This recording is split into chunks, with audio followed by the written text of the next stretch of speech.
Hello बेटों, कैसे हैं आप लोग? बढ़िया।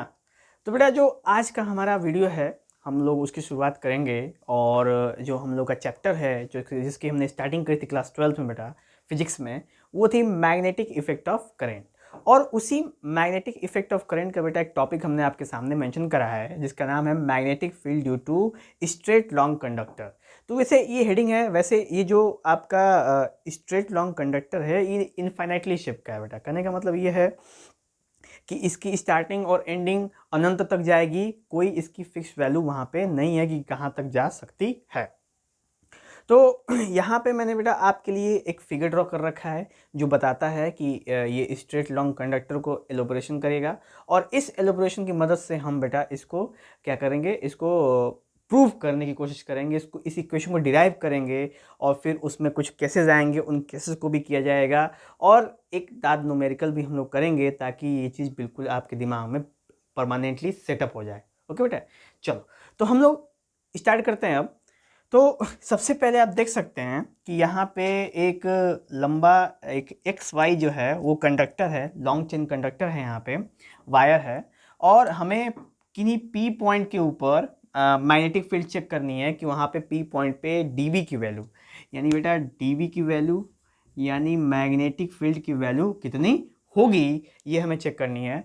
तो हम सबसे पहले बेटा आपको फिगर समझा देते हैं कि ये जहाँ पे ये पी पॉइंट है और डीएल है बेटा हमारा करंट एलिमेंट, यानी इसी डीएल करंट एलिमेंट से हम इस पी पॉइंट पे मैग्नेटिक फील्ड निकालने वाले हैं। ठीक है, अब डीएल एक स्मॉल एलिमेंट है, यानी कि इसका जो साइज है वो छोटा है, तो जो पी पॉइंट पे मैग्नेटिक फील्ड की वैल्यू आएगी वो भी क्या होगी बेटा, छोटी ही होगी। ये बात तो क्लियर है कि जब इस पे क्या कहते हैं करेंट एलिमेंट छोटी है तो मैग्नेटिक फील्ड भी छोटी होगी, करंट एलिमेंट बड़ी होगी तो मैग्नेटिक फील्ड भी बड़ी होगी। ओके, तो ये दोनों एक दूसरे के डायरेक्टली प्रोपोर्शनल है बेटा। नेक्स्ट है इसके जब हम लोग फिगर की ड्राइंग करते हैं तो जो x पॉइंट है और जो y पॉइंट है उस स्ट्रेट इनफाइनाइट कंडक्टर्स का, वहाँ से y वाले को हम लोग बेटा p के साथ इमेजिनरी डॉटिंग लाइन से मिलाते हैं और उसके बाद x से p पॉइंट को हम लोग इमेजिनरी डॉटेड लाइन से उसको मिक्स करते हैं, यानी मिलाते हैं उसको। जब हम मैचअप कर लेते हैं बेटा तो एक ट्रायंगल का फॉर्मेशन होता है, आप देख सकते हो x p y p x, कुछ इस फॉर्म में एक ट्रायंगल का फॉर्मेशन हो रहा है। अब इसके अंदर क्या करेंगे बेटा कि एक पी पॉइंट से बिल्कुल परपेंडिकुलर, परपेंडिकुलर कहने का मतलब 90 डिग्री की एक लाइन खींचेंगे, किस पे, वाई एक्स लाइन के ऊपर, यानी जो वायर है उसके ऊपर। ठीक है, उसके बाद जहाँ से करंट एलिमेंट से पी पॉइंट को टच करा है हमने, वो है हमारा रेडियस यानी distance between DL and point P. Okay, और जो जो हमारा वो परपेंडिकुलर लाइन है जो पी पॉइंट को टच कर रहा है उसे हमने ले रखा है बेटा ए। और क्या कह सकते हैं कि करंट एलिमेंट से लेके और इस क्यू पॉइंट तक जहाँ पे परपेंडिकुलर में टच हो रखा है वहाँ तक के लेंथ को हमने ले रखा है बेटा एल। ओके, तो अभी हम लोग ध्यान देंगे कि एक और चीज़ इसमें बची हुई है बेटा, वो है एंगल। तो एंगल में देख सकते हैं कि एक ट्रायंगल बात करें क्यू पी ओ, अगर हम ट्रायंगल क्यू पी ओ की बात करें तो इस ट्रायंगल क्यू पी ओ में बेटा ये 90 होगी, ये होगा आपका थीटा, और उसके जो अपोजिट साइड में होगा बेटा, यानी थीटा के जो अपोजिट साइड में होगा उसे हमने ले रखा है फाई। फाई हमने एक इमेजिनरी एंगल अपने हिसाब से चॉइस करा है क्योंकि हमने कुछ बहुत सारी चीज़ें इसमें परसेप्शन के तौर पे भी ले रखी है। ओके, उसके बाद बेटा जो हमने इनफाइनाइट से ला के जिस लाइन को मैचअप करा है वहाँ से भी हमने एंगल ले रखा है, और ये जो परपेंडिकुलर लाइन है उसी को हम लोग बेस मानते हुए यहाँ पे हम लोग एंगल डिफाइन करेंगे। तो ऊपर वाला जो बेटा है हमने लेट कर लिया है फाई 2, और नीचे वाला जो है एंगल वो हमने लेट कर लिया है फाई 1। और जो फाई है बेटा वो एक छोटे से जिस ट्रायंगल जो सबसे इम्पोर्टेंट ट्रायंगल है इस पूरे डेरिवेशंस का, उसके अंदर एक फाई एक एंगल क्रिएट कर रहा है। ठीक है बेटा, तो ये है हमारा टोटल कंडीशन जो कि एक magnetic field due to straight long current carrying conductor में आप देख सकते हैं। ठीक है, तो होगा क्या बेटा कि यहाँ से करंट फ्लो कर रहा है, आप देख सकते हैं ये करंट का डायरेक्शन है। यहाँ पे हम लोग लीड नोट कर लेते हैं बेटा आई। ठीक है, यहाँ पे आई नोट कर लेते हैं, ये करंट का डायरेक्शन अपवर्ड की तरफ है, एक्स से वाई की तरफ है, और जिसकी वजह से मैग्नेटिक फील्ड प्रोड्यूस होगा किस पॉइंट पे, डीबी पॉइंट पे। कितना प्रोड्यूस होगा, उसकी वैल्यू हम लोग डीबी के फॉर्मूला से निकालेंगे, और मैग्नेटिक फील्ड का डायरेक्शन क्या होगा वो भी इंपॉर्टेंट है, क्योंकि मैंने कहा था बेटा इससे पहले जो बायोट-सावर्ट लॉ भी पढ़ाया था कि मैग्नेटिक फील्ड का डायरेक्शन आपको हर एक क्वेश्चन में बताना पड़ेगा, एक स्पेसिफाई करना पड़ेगा आपको। अगर आप करेंगे तो एग्जामिनर हमेशा आपसे प्रभावित होगा और आपको अच्छे से अच्छे नंबर जरूर देगा, ठीक है बेटा। क्योंकि डायरेक्शन एक ऐसी चीज़ है हमेशा वेक्टर क्वांटिटी की, जो हमेशा आपको हेल्पफुल ही करेगी, आपको 2-4 नंबर हमेशा एक्स्ट्रा बोनस देने की कोशिश करेगी, घटाएगी नहीं। इसके साथ साथ एक और ऐसी चीज़ है बेटा जो आपको हमेशा बोनस करेगी फिजिक्स में, वो है ग्राफ। अगर आप ग्राफ बनाते हैं, अगर आप कहीं पे भी इक्वेशंस में, फॉर्मूले में, कहीं पे भी अगर आप ग्राफ ड्रॉ करते हैं तो वो हमेशा आपको बेनिफिशियल ही रहेगा, हमेशा आपको एक पॉइंट क्रिएट करेगा, परसेप्शन क्रिएट करेगा एग्जामिनर के माइंड में कि आपको जानकारी अधिक है, इसलिए आपको नंबर भी अधिक मिलने के चांसेस हैं, ठीक है बेटा। चलिए तो वापस हम लोग आते हैं अपनी जगह पे। तो ये देखेंगे कि ये एक फिगर हो गया टोटली कंप्लीट, और हमने इसमें जो सिंगल सिंगल एलिमेंट नोट किए हैं इसको भी हम लोगों ने एलोबरेट कर रखा है। ओके, अब स्टार्टिंग करेंगे कि let a small current element dl. आप देख सकते हो बेटा हमने एक छोटा सा करेंट एलिमेंट क्या ले रखा है, डीएल ले रखा है। Okay, next according to Biot Savart law. तो हम लोग ने बेटा बायोट-सावर्ट लॉ इससे पहले वाला टॉपिक पढ़ा है, आप चाहें तो उस वीडियो को देख सकते हैं ताकि बायोट-सावर्ट लॉ पूरी तरह आपको कंप्लीटली आइडिया उसके बारे में रहे कि आखिर बायोट-सावर्ट लॉ है क्या। ओके, चलिए तो according to Biot Savart law d B is equal to mu naught upon 4 pi ideal sine theta upon are square, ये फॉर्मूला है बायोट-सावर्ट लॉ का। और इससे हम बायोट-सावर्ट का यानी कि किसी भी सर्किट का हम मैग्नेटिक फील्ड के मैग्नीट्यूड को ऑब्जर्व कर सकते हैं। यानी जब इस फॉर्मूले को हम अप्लाई करेंगे बेटा तो हम क्या ऑब्जर्व करेंगे, हम मैग्नीट्यूड निकालेंगे, और इसका जब वेक्टर फॉर्म करेंगे तो हम इसका डायरेक्शन निकाल पाएंगे। ठीक है, चलिए तो आगे बढ़ते हैं बेटा। तो देखेंगे हम लोग सबसे पहले from triangle O Q P, यानी ध्यान दीजिए ओ क्यू पी, इस ट्रायंगल की बात कर रहा हूं बेटा, ठीक है। आइट साइड सबको भूल जाओ, केवल ओ क्यू पी पे ध्यान दो। ओ क्यू पी में गौर से देखोगे बेटा तो एक एंगल थीटा है, एक 90 है और एक फाई है, और तीनों एंगल का सम कितना होगा, तीनों एंगल का सम होगा बेटा 180, क्योंकि ट्रायंगल के इंटरनल एंगल का सम कितना होता है 180। तो यहां पे कॉन्सेप्ट है बेटा कि थीटा प्लस फाई, यानी बेटा ये वाला एंगल प्लस ये वाला angle is equal to 90 degree. Okay, ये कंडीशन हो गया बेटा। अब यहाँ पे एक और कंडीशन यहाँ पे रीजनरेट कर सकते हैं कि the sum of two internal angle is always equal to external angle. ये भी ट्रायंगल की प्रॉपर्टी है, आप बचपन में पढ़े होंगे। तो इन दोनों एंगल का सम इस वाले एंगल क्या होगा बेटा, बराबर होगा। और आप देख सकते हैं कि अंदर वाला अगर 90 है तो जाहिर सी बात है कि बाहर वाला भी क्या होगा 90 डिग्री ही होगा। तो the sum of two internal angle of triangle always is equal to external angle. यहाँ पे आप देख सकते हैं theta plus phi is equal to 90 degree. Okay, और फिर क्या किया बेटा हमने फाई को उस साइड भेज दिया तो theta is equal to 90 minus phi हो गया। अब हमने दोनों तरफ साइन ले लिया बेटा, ठीक है। क्या किया, इधर भी साइन ले लिया, साइन थीटा हो गया, और इधर भी साइन ले लिया तो साइन 90 माइनस फाई हो गया, यानी साइन 90 माइनस फाई। तो साइन थीटा का साइन थीटा वैसे ही रह जाएगा बेटा, साइन 90 माइनस फाई का केस हो जाता है कॉस फाई। क्यों, क्योंकि ट्रिग्नोमेट्री में आपने सुना होगा बेटा कि साइन थीटा में अगर प्लस माइनस कर देते हैं बेटा हम लोग, ठीक है, साइन प्लस माइनस करते हैं हम लोग जब भी थीटा में पाई/2 का, यानी कि जैसे अगर क्वाड्रेंट ड्रॉ करें तो ये बनता है बेटा 90 डिग्री और ये बनता है 270 डिग्री, और इन दोनों डिग्रियों के ऊपर जो एंगल होता है वो अपने ट्रिग्नोमेट्रिक फॉर्म को कन्वर्ट कर लेता है, यानी ट्रिग्नोमेट्रिक रेशियो अपने आप को चेंज कर लेते हैं। साइन कॉस में बदल जाता है, कॉस साइन में बदल जाता है, टैन कॉट में बदल जाता है, कॉट टैन में बदल जाता है, सेक कॉसेक में बदल जाता है और कॉसेक सेक में बदल जाता है। तो ये जो ट्रिग्नोमेट्रिक कन्वर्जन है इंटर रिलेटेड, ये 90 और 270 पे होते हैं। तो यहाँ पे गौर करेंगे बेटा कि यहाँ पे पहले से 90 है, 90 माइनस फाई है, तो sine 90 minus theta is equal to cos phi हो जाता है, क्योंकि यहाँ पे फाई आप देख सकते हो बेटा, यहाँ पे फाई बना हुआ है पहले ही से, ये है फाई का केस। तो ये वाला आया बेटा, हमने इसको ले लिया इक्वेशन नंबर 1। क्लियर।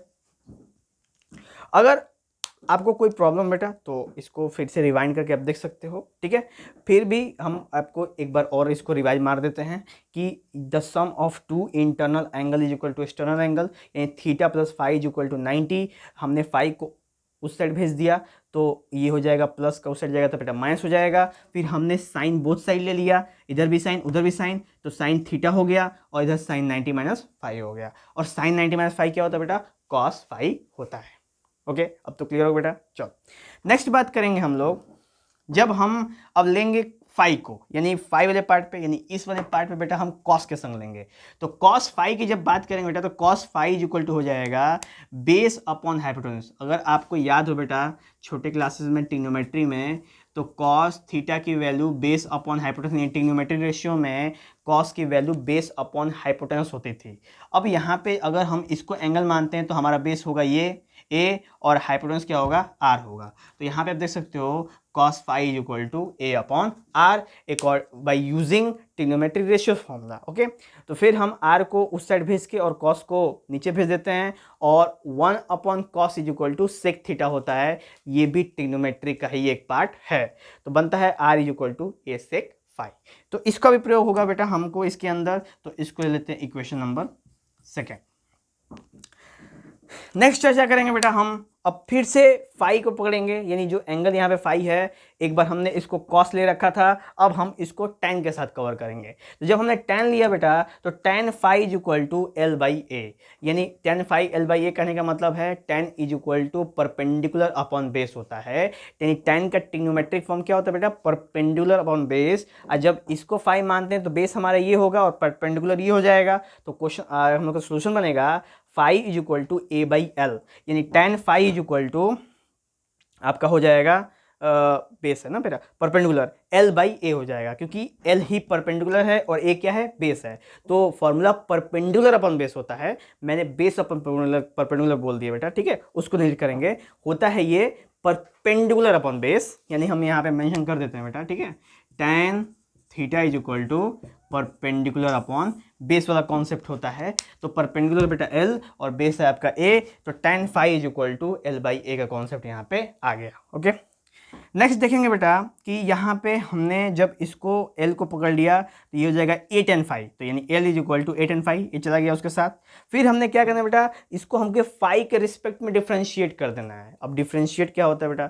तो इसको जानने से पहले डिफ्रेंशिएशन और इंटीग्रेशन भी आपको आना आवश्यक है, क्योंकि अगर आप डिफ्रेंशिएशन और इंटीग्रेशन नहीं समझ रहे हैं तो आप इसको समझना मुमकिन हो नामुमकिन है एकदम बेटा, ठीक है। तो इसलिए हमने एक डिफ्रेंशिएशन और इंटीग्रेशन पे भी एक मॉड्यूल बना के रखा है बेटा, आप उसे भी जाके विजिट कर सकते हैं, आपके लिए हमेशा वो हेल्पफुल रहेंगे। ओके, चलिए अब आगे बात करेंगे जब हम, तो हमने इसको डिफरेंशिएट किया D by D phi is equal to L is equal to A tan phi को। उसके बाद एल का हो जाएगा बेटा डी एल, ए कॉन्स्टेंट, वैसे ही tan फाई का डिफरेंशिएशन होता है सेक स्क्वायर फाई। अगर कंफर्म करना है तो आप मैथ्स के बुक को उठा सकते हो, वहां पे आपको tan फाई का डिफरेंशिएशन सेक स्क्वायर फाई के फॉर्म में मिलेगा, ठीक है। और उसके साथ फाई के साथ मिलेगा बेटा हमको डी फाई, ये कंडीशन आ गया। नेक्स्ट हमको अब ये वाला जो फॉर्मूला है बेटा हमारे सामने, क्या कहते हैं, ये कंडीशन आप देख सकते हो यहाँ पे, इसको ले लेने बेटा हम लोग इक्वेशन नंबर थर्ड। तो हमारे सामने बेटा आपके सामने यहाँ पे टोटल 3 इक्वेशन यहाँ पे आ गए, फर्स्ट, सेकेंड और थर्ड।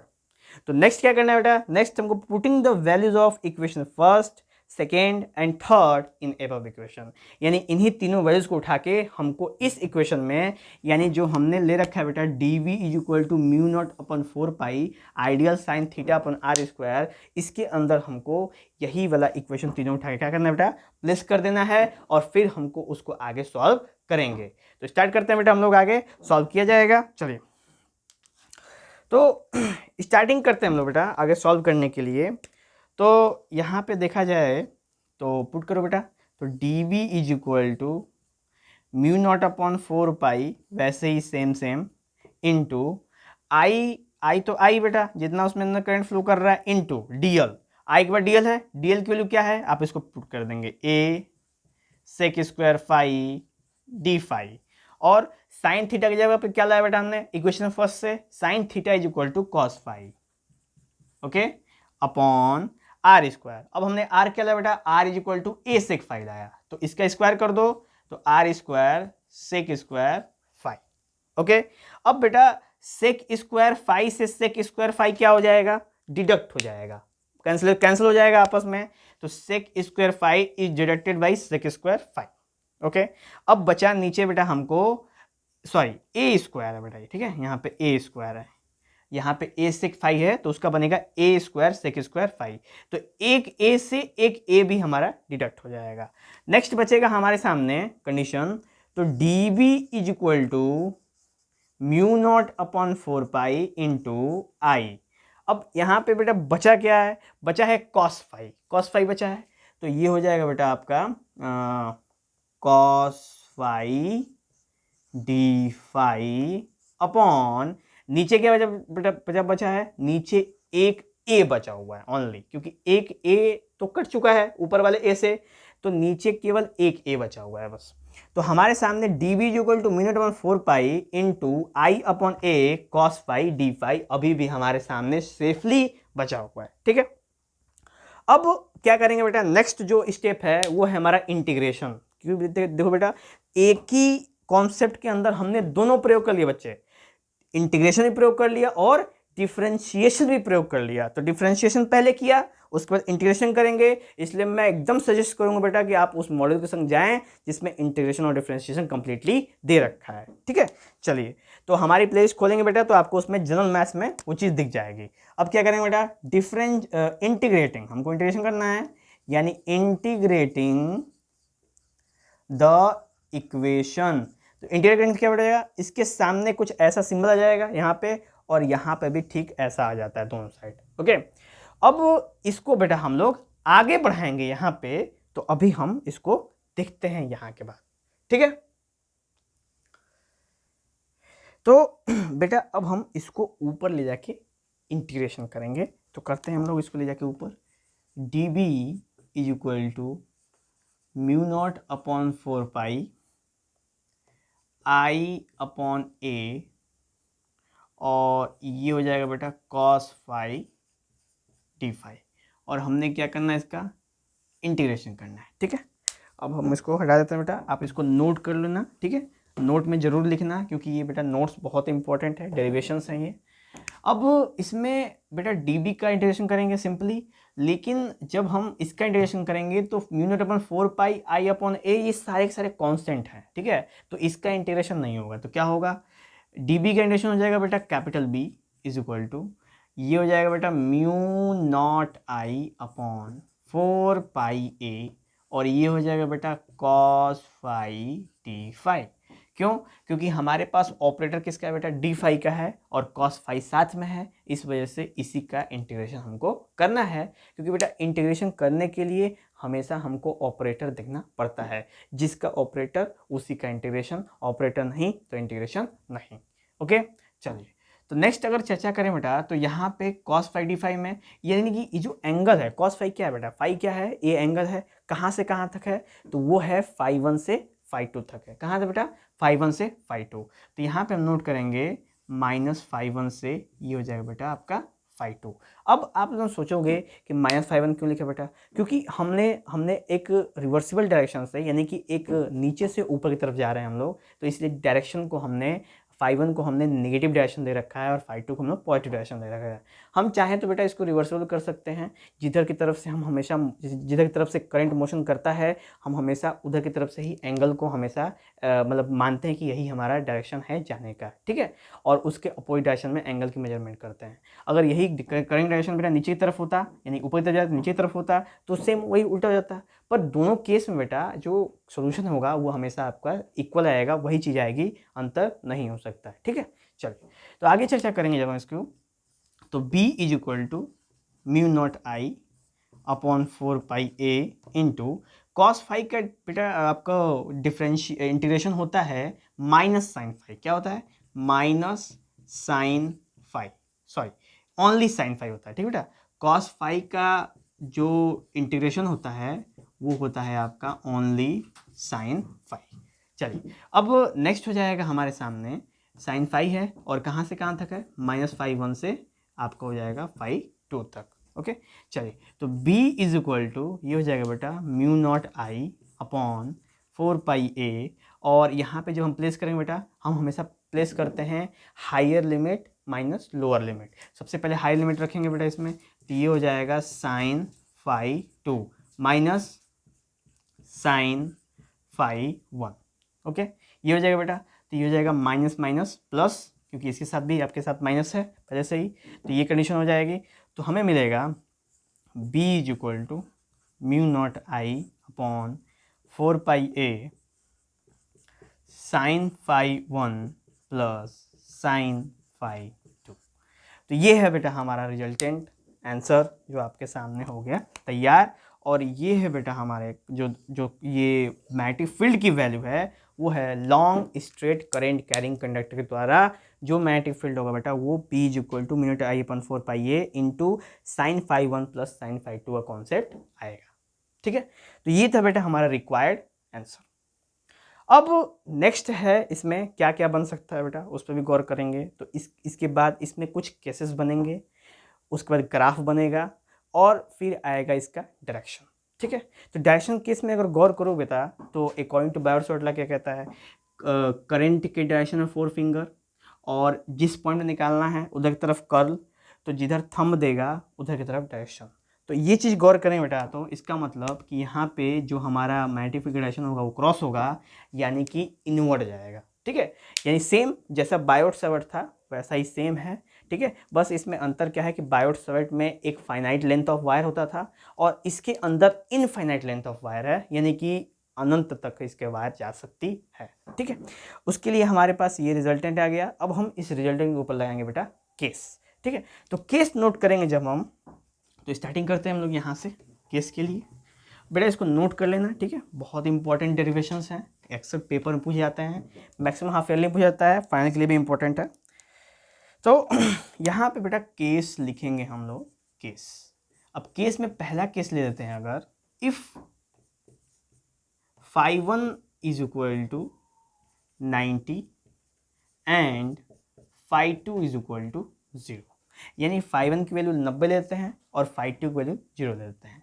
ऐसा जब करेंगे बेटा आप तो क्या हो जाएगा, ये b is equal to mu naught I upon 4πa into sine 90 की वैल्यू होती है बेटा 1 प्लस 0, साइन 0 की वैल्यू 0, तो यहाँ बेटा मिल जाता है b is equal to mu naught I upon 4πa।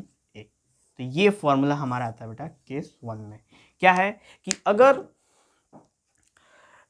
एक तरफ का यानी कि फाई 1 का वैल्यू बेटा आपको है 90, यानी जो इधर के साइड वाला है वो 90 है, लेकिन फाई 2 के वाला 90 नहीं है, फाई 2 का 0 है, यानी कि इधर का 0 है। यानी कहने का मतलब है कि सेमी इनफाइनाइट कह सकते हो बेटा। क्या कह सकते हैं उसको, इसको बोलते हैं सेमी इनफाइनाइट वायर, यानी हम आधे इनफाइनाइट वायर की बात करेंगे। एक तरफ का इनफाइनाइट तो है लेकिन दूसरे तरफ का इनफाइनाइट नहीं है, दूसरे तरफ से क्या हो जा रहा है बेटा, 0 हो जा रहा है। ठीक है, तो जो हमारा फिगर बनता है इस केस में वो कुछ ऐसा बनता है, ट्रेंगुलर टाइप का। इधर वाला काम खत्म बेटा, इधर वाला पूरा 0 हो जाता है, केवल एक साइड का बनता है, इसलिए इसको बोलते हैं हम लोग सेमी इनफाइनाइट वायर। ये तो कंडीशन हो गया, ये पहला केस था। दूसरा केस अगर गौर करें बेटा हम लोग, तो दूसरा केस है कि if second case, if theta phi 1 is equal to 90 and phi 2 is equal to 90, यानी कि दोनों एंगल, पहला वाला फाई 1 वाला भी और फाई 2 वाला भी, अगर दोनों 90 हो जाते हैं तो उस केस में क्या होगा बेटा, उस केस में होगा b is equal to mu naught I upon 4πa into 2, क्योंकि साइन 90 प्लस साइन 90 यानी 1 प्लस 1 क्या हो जाएगा बेटा, 2 हो जाएगा, और 2 से 2 कट जाएगा। ठीक है, और हमको मिलेगा यहाँ पे mu naught I upon 2πa। तो ये बेटा मिला हमको ये केस 2। ठीक है, ये हमारे पास सामने दो केस है। पहला केस अगर थीटा 1 90 है और थीटा 2 0, और दूसरा केस अगर थीटा 1 थीटा 2 दोनों के दोनों क्या है बेटा 90 है, तो उस केस में हमको mu naught I upon 2πa का कॉन्सेप्ट यहाँ पे मिल जाएगा बिना कहे हुए। ओके, तो ये था बेटा हमारे सामने दो केसेस और ये हैं फॉर्मूले इनफाइनाइट स्ट्रेट लॉन्ग कंडक्टर के। अब बचता है एक चीज़ जो बेटा वो है आपका क्या कहते हैं ग्राफ और उसके बाद एक न्यूमेरिकल, जिससे पूरा कॉन्सेप्ट हो जाएगा क्लियर। चलिए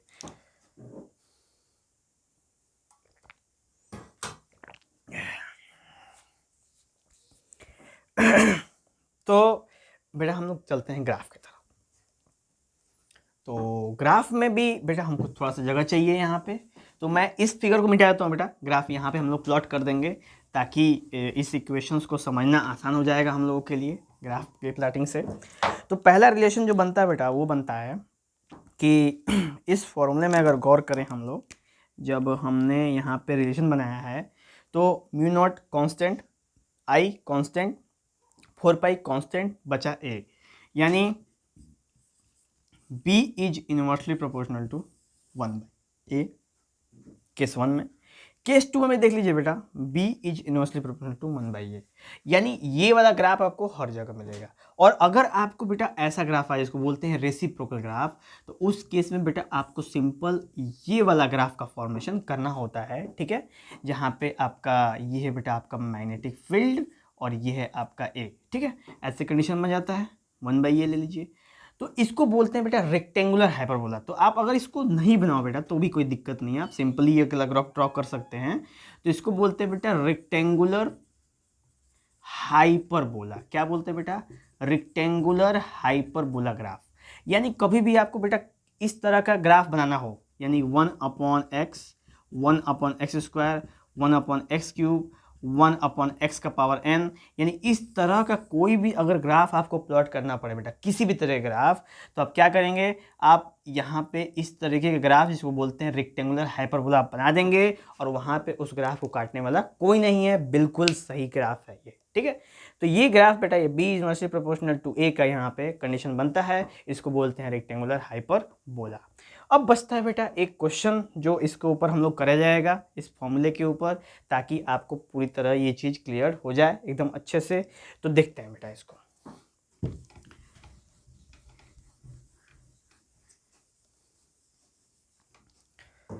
तो बेटा जब ध्यान देंगे हम इसको, ठीक है, इसको जब ध्यान देंगे हम लोग तो देखेंगे,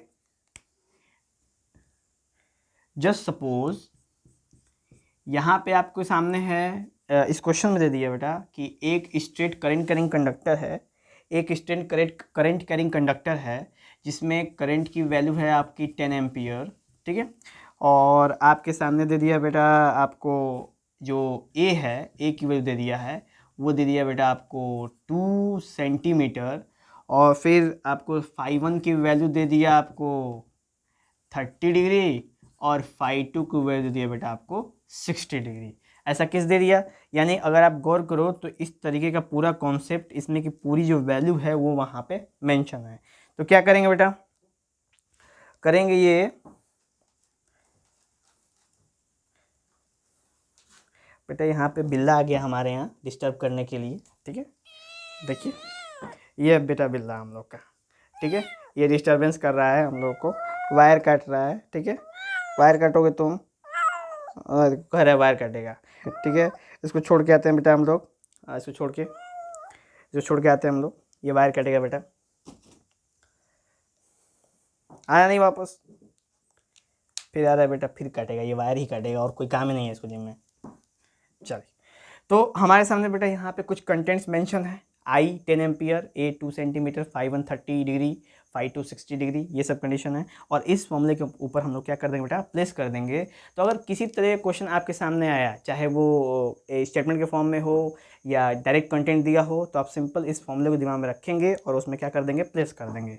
तो प्लेस करते हैं हम लोग, तो यहाँ पर मिलेगा बेटा B is equal to mu naught I, किस क्या है, तो म्यू नॉट अपॉन 4 पाई के लिए तो बेटा 10 का पावर -7 इंटू आई है बेटा 10 एम्पियर अपॉन 4 पाई, यानी कि यहाँ पे हो जाएगा बेटा ए की वैल्यू हो जाएगी आपकी 2, यानी 2 इंटू 10 का पावर -2 मीटर में कन्वर्ट कर लेंगे। और यहाँ पे साइन 30 की वैल्यू होती है बेटा 1/2, और साइन 60 की होती है √3/2। अब इसको सिंपली आप सॉल्व कर देंगे बेटा, तो ये हो जाएगा 10 का पावर -6, और ये हो जाएगा इंटू 2 इंटू 10 का पावर -2 इंटू ये 1/2 हो जाएगा √3 + 1/2। अब अगर गौर करेंगे हम लोग बेटा तो ये हो जाएगा आपको ये हो जाएगा 1/4 इंटू 10 का पावर -4 हो जाएगा इंटू √3+1। ये कॉन्सेप्ट हो गया। अब √3 की वैल्यू होती है बेटा 1.732 सिंपल, तो उसमें 1 जोड़ देंगे तो हो जाएगा 2.732, यानी 2.732 को हम लोग बेटा राउंड फिगर में 2.7 मान सकते हैं। तो ये हो जाएगा 1/4 इंटू 2.7 इंटू 10 का पावर -4। और फिर हम लोग 2.7 क्या कर देंगे बेटा, डिवाइड कर देंगे किससे, 4 से। 4 छः 24 हो जाएगा बेटा, 3 0, 4 7 28, ये हो जाएगा बेटा 2 0 और 4 5 20। तो आंसर आ गया बेटा हमारा 0.675 इंटू 10 का पावर -4, और आंसर हो जाएगा 6.75 इंटू 10 का पावर -5 टेस्ला। तो ये है बेटा हमारा रिजल्टेंट बी की वैल्यू। एक बात हमेशा दिमाग में रखेंगे बेटा कि कभी भी आप मैथमेटिकल एक्सप्रेशन करेंगे आप, ठीक है, मैथमेटिकल एक्सपेंशन करेंगे तो कभी भी आपको कोई भी प्रॉब्लम तब तक नहीं होगी जब तक आपको कैलकुलेशन आ रहा है कि नहीं आ रहा है, ठीक है। तो मोस्ट इम्पॉर्टेंटली यही बात थी, और ऐसे करके बेटा ये हमारा जो समाप्त हो गया, क्लियर हो गया। और अब हम लोग क्लियर करते हैं